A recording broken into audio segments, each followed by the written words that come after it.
ಭಾರತೀಯ ಜನತಾ ಪಕ್ಷದ ನಾಯಕರು ಕೇಂದ್ರದಿಂದ ಹಿಡಿದು ರಾಜ್ಯದವರೆಗೆ ಮಾನ್ಯ ಮೋದಿಜಿಯವರು, ಅಮಿತ್ ಶಾ ಅವರು, ಅಧ್ಯಕ್ಷರಾಗಿರ್ತಕ್ಕಂಥ ನಡ್ಡಾ ಅವರು, ರಾಧಾ ಮೋಹನ್ ದಾಸ್ರವರು, ಸಂತೋಷ್ ಜಿ ಅವರು, ರಾಜ್ಯದ ನಾಯಕರಾಗಿರ್ತಕ್ಕಂಥ ಅಧ್ಯಕ್ಷರು ಮಾನ್ಯ ವಿಜೇಂದ್ರ ಅವರು, ಯಡಿಯೂರಪ್ಪನವರು, ಮಾನ್ಯ ಅಶೋಕ್ ವಿಜಯ್ ಅವರು, ಬಸವರಾಜ ಬೊಮ್ಮಾಯಿ ಅವರು, ಮಾನ್ಯ ಕಾರಜೋಳ ಅವರು, ಹೀಗೆ ಒಬ್ಬಿಬ್ಬರಲ್ಲ, ಎಲ್ಲರೂ ಒಮ್ಮತದಿಂದ ಮೇಲ್ಮನೆಯ ವಿರೋಧ ಪಕ್ಷದ ನಾಯಕನನ್ನಾಗಿ ನನ್ನನ್ನು ಆಯ್ಕೆ ಮಾಡಿದ್ದಕ್ಕೆ ಮೊದಲಿಗೆ ಅವರೆಲ್ಲರಿಗೂ ಕೂಡ ಧನ್ಯವಾದಗಳನ್ನು ಅರ್ಪಿಸಲಿಕ್ಕೆ ಬಯಸ್ತೇನೆ. ವಿಶೇಷವಾಗಿ ಇದು ಕೋಲಾರ ಜಿಲ್ಲೆಗೆ ನನ್ನ ಪಕ್ಷ ಕೊಟ್ಟಿರ್ತಕ್ಕಂಥ ಬಹುಮಾನ ಅಥವಾ ಕೊಡುಗೆ ಅಂತ ನಾನು ಹೇಳಲಿಕ್ಕೆ ಬಯಸ್ತೇನೆ. ಇಲ್ಲಿರ್ತಕ್ಕಂಥ ನಾಯಕರು ಹಾಗೆ ತಾವುಗಳು ಕೂಡ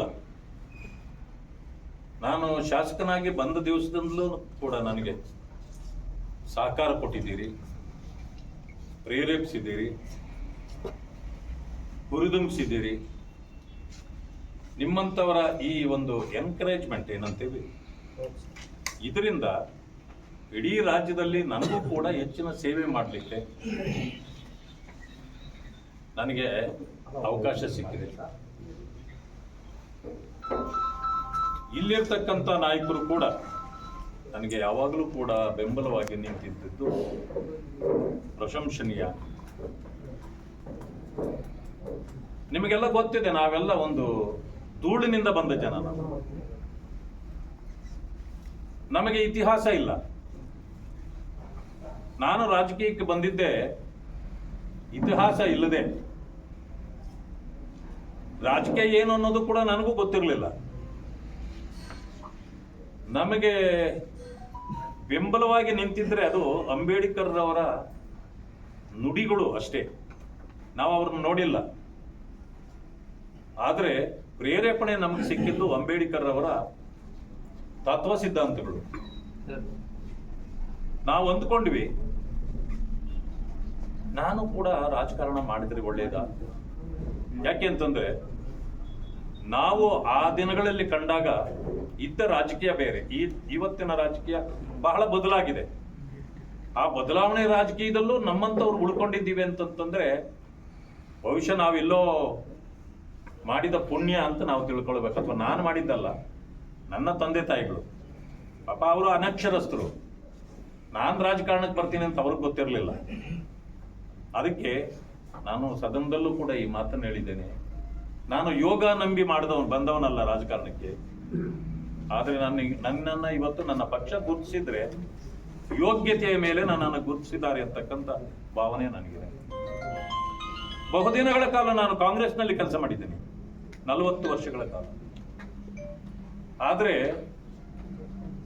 ಅಲ್ಲಿ ಯೋಗ್ಯತೆಯನ್ನು ಗುರುತಿಸೋ ನಾಯಕರು ನನಗೆ ಕಾಣಲಿಲ್ಲ. ಯೋಗ ಇದ್ದವನು ಬರ್ತಾನೆ ಅಂತಾನೆ, ಆದರೆ ಯೋಗ್ಯತೆಯನ್ನು ಗುರುತಿಸ್ತಕ್ಕಂಥ ಒಂದು ಪಕ್ಷ ಅದು ಭಾರತೀಯ ಜನತಾ ಪಕ್ಷ ಮತ್ತು ಅದರ ನಾಯಕತ್ವ.